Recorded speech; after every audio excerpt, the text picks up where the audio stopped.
তাআলার জন্য। প্রতি উত্তরে আল্লাহ তাআলা কি বললেন? আল্লাহ তাআলা বললেন যে আসসালামু আলাইকা আইয়ুহান নাবিয়্যু ওয়া রাহমাতুল্লাহি ওয়া বারাকাতুহু, যে হে আমার সুপরিচিত নবী, রহমত এবং শান্তি বর্ষিত হোক আপনার উপরে। সাল্লাল্লাহু আলাইহি ওয়াসাল্লাম আবারও বললেন যে আসসালামু আলাইনা ওয়া আলা ইবাদিল্লাহিস সালিহিন, যে আমাদের উপর শান্তি বর্ষিত হোক এবং আরো বর্ষিত হোক তাদের উপরে যারা সৎ কর্মশীল।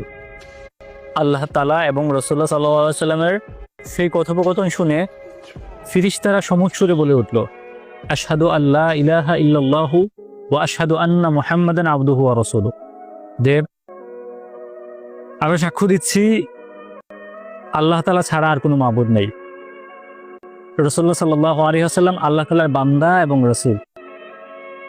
আমরা ইবাদতে মজা পাই না এই জন্যেই, কারণ হচ্ছে আমরা আসলে ইবাদতের গল্পগুলো বুঝি না।